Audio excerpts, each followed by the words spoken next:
بالکل اسی طرح ہی بیوی کے بھی حقوق ہیں، اور برابری ہم عورتوں کو یہ زیب نہیں دیتا یہ کہنا کہ میاں بیوی برابر ہوتے ہیں، جبکہ اللہ تعالیٰ نے فرمایا کہ شوہر جو ہیں ان کو ایک درجہ زیادہ دیا گیا، اور اس کی وجہ بھی اللہ تعالیٰ نے بتائی ہے، وہ اس لیے کہ وہ اپنا مال خرچ کرتے ہیں، اس لیے ان کو ایک درجہ عورت سے زیادہ دیا گیا۔ اگر ہم عورتیں اپنے بارے میں سوچیں، اگر ہمارے پاس کچھ پیسے آ جائیں تو کیا ہم اسی طرح سے خرچ کرتے ہیں جیسے ہمارے شوہر کرتے ہیں؟ نہیں، بلکہ کوشش ہوتی ہے کہ ان پیسوں کو ادھر ادھر کر کے چھپا کے رکھ لیا جائے اور شوہر کو پتہ بھی نہ چلے، جبکہ شوہر گرمی سردی رات ہے دن ہے وہ کما کر لا کر تو بیوی کے ہاتھ پہ رکھ دیتے ہیں اپنی محنت کی کمائی۔ دیکھا جائے تو مرد کا حق جو ہے وہ ادا عورت نہیں کر سکتی۔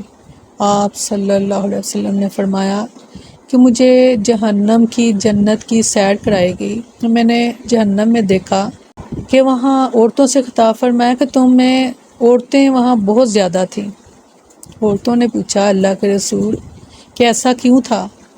فرمایا کہ تم ناشکری بہت کرتی ہو۔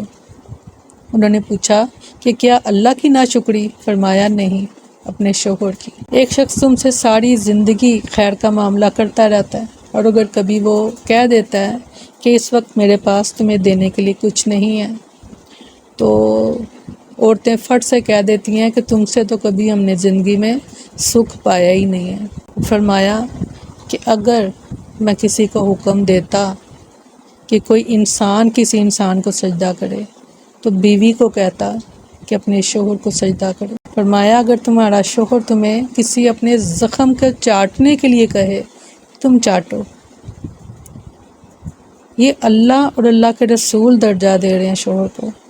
آج ہمارے معاشرے میں یہی کمی ہے کہ برابری کے چکروں میں رشتوں کی حرمت جو ہے وہ پامال ہو رہی ہے۔ ہمیں چاہیے کہ اللہ تعالیٰ نے جن کو درجہ دیا ہے تو ہم ان کے درجے کو برقرار رکھیں، میاں بیوی ایک دوسرے کے لیے سکون کا باعث بنے، ایسا سکون کہ جو کہیں بھی دنیا میں کسی کو نہ ملا ہو۔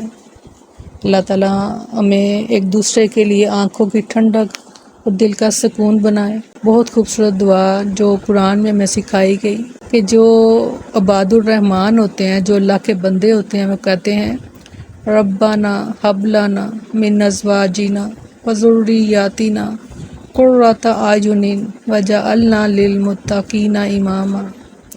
اللہ تعالیٰ ہمارے زوج کو، بیوی کے لیے شوہر اور شوہر کے لیے بیوی جو ہے وہ زوج ہیں، کہ ہمارے زوج کو ہماری آنکھوں کی ٹھنڈک اور دل کا سکون بنا دے۔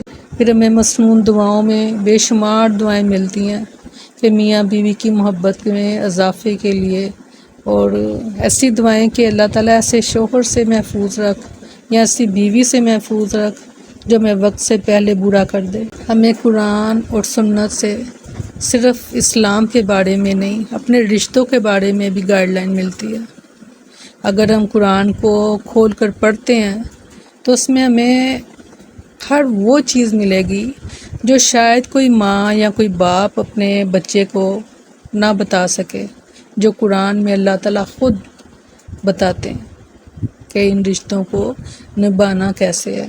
اور اگر دونوں کو کسی معاملے میں ناچاکی ہو گئی ہے اور وہ سمجھتے ہیں کہ ہم اس رشتے کی عزت کو، بڑھم کو قائم نہیں رکھ سکتے، تو فرمایا پھر تم الگ ہو جاؤ، اور الگ ہوتے ہوئے بھی کیا کرو، ایک دوسرے پر احسان کرو۔ پھر بتا دیا کہ اگر میاں بیوی کے درمیان کسی بارے میں بحث ہو گئی ہے، کوئی جھگڑا ہو گیا ہے، تو اس کو نپٹایا کیسے جائے۔ فرمایا کہ ایک جو شخص ہے مرد کی طرف سے اور ایک شخص عورت کی طرف سے، وہ دونوں بیٹھیں، اور ان دونوں کا صاحب عدل ہونا بہت ضروری ہے کہ جب وہ آپس میں بیٹھیں تو اس بات کو وہ دیکھیں کہ ان دونوں میں میاں بیوی میں کیا مسئلہ ہے، اور سمجھانے کی کوشش کریں، اس کو کوشش کریں کہ معاملہ حل ہو جائے۔ اور اگر وہ دیکھیں کہ یہ معاملہ حل نہیں ہو سکتا تو پھر ان کو جو بہتر لگے وہ فیصلہ کر دیں۔ یہ بھی قرآن نے ہمیں بتا دیا۔ تو قرآن کے لیے جڑنے کے لیے ہمیں اپنی زندگیوں کو سنوارنا ہے تو ہمیں قرآن کے ساتھ، حدیث کے ساتھ، سنت کے ساتھ جڑنا پڑے گا، اس کو کھول کر اس کا ترجمہ پڑھنا پڑے گا۔ بہت خوبصورت رشتہ ہے، دنیا کا سب سے زیادہ جو خوبصورت رشتہ ہے وہ میاں بیوی کا ہے۔ ایک دوسرے کے لیے سکون کا باعث بنے، ایک دوسرے کے عیبوں کو ڈھک لیا کریں، کمیوں کو، کمزوریوں کو معاف کر دیا کریں۔ جب کسی بات میں ناپسندیدگی، کسی بات میں اختلاف ہو جائے، اگر صبح ہوا تو شام تک بھول جائیں، اور اگر شام کو ہو گیا تھا تو صبح تک بھول جائیں، اور پھر کبھی پلٹ کر بھی اس بات کو ایک دوسرے کے لیے تکلیف کا باعث نہ بنائیں۔ آپ نے فلاں وقت مجھے فلاں بات کہی تھی، اور آپ نے میرے ساتھ فلاں موقع پر فلاں کام کیا تھا، بلا دیا کریں۔ یاد رکھنے کی باتیں ہوتی ہیں محبت کی، عزت کی، خیر خواہی کی۔ جو دکھ والی باتیں ان کو بلا دیا کریں، اور کبھی بھول کر بھی ان کو نہ دہرایا کریں۔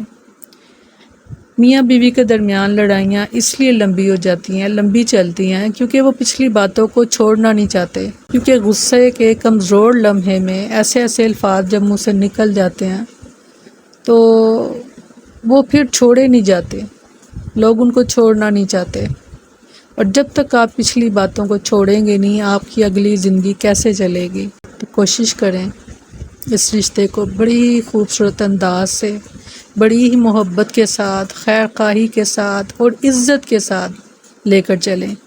جیسے شوہر کے لیے عزت ضروری ہے، بیوی کے لیے بھی عزت ضروری ہے۔ اگر شوہر کی خیر خواہی چاہیے تو پھر بیوی کی بھی چاہیے، اور محبت کا اظہار اکثر کیا کریں ایک دوسرے سے، شوہر بیوی سے، بیوی شوہر سے۔ چھوٹے چھوٹے کام ایک دوسرے کے لیے، ایک دوسرے کی خوشی کا باعث بننے کے لیے ضرور کیا کریں۔ اللہ تعالیٰ ہمیں توفیق دے کہ ہم اس رشتے کو بخوبی اچھے طریقے سے نبھا سکیں۔ انشاءاللہ اس ٹاپک پہ ہم بات کرتے رہیں گے، کیونکہ ہمیں بہت ضرورت ہے اپنی ازدواجی زندگیوں کو بہتر کرنے کی، اور اگر ہماری ازدواجی زندگیاں بہتر ہو جائیں گی تو ہمارے گھر بہتر ہو جائیں گے، ہمارے گھر بہتر ہو جائیں گے تو ہمارے خاندان بہتر ہو جائیں گے، اور ہمارے خاندان بہتر ہو جائیں گے تو ہمارا معاشرہ بہتر ہو جائے گا۔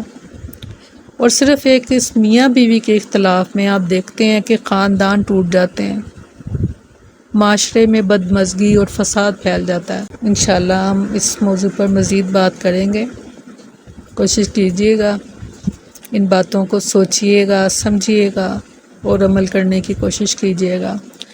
اور آپ میرے ساتھ کوئی بات شیئر کرنا چاہیں تو ضرور کیجیے گا کمنٹس میں، مجھے خوشی ہوگی۔ انشاءاللہ تعالی دوبارہ ہم بات کریں گے۔ یہ موضوع ہم انشاءاللہ سنڈے کے سنڈے رکھیں گے۔ آپ جو چاہتے ہیں کہ جس موضوع پر بات کی جائے آپ مجھے گائیڈ کریں، ہم کوشش کریں گے کہ ہم اس موضوع کو لے کر چلیں انشاءاللہ۔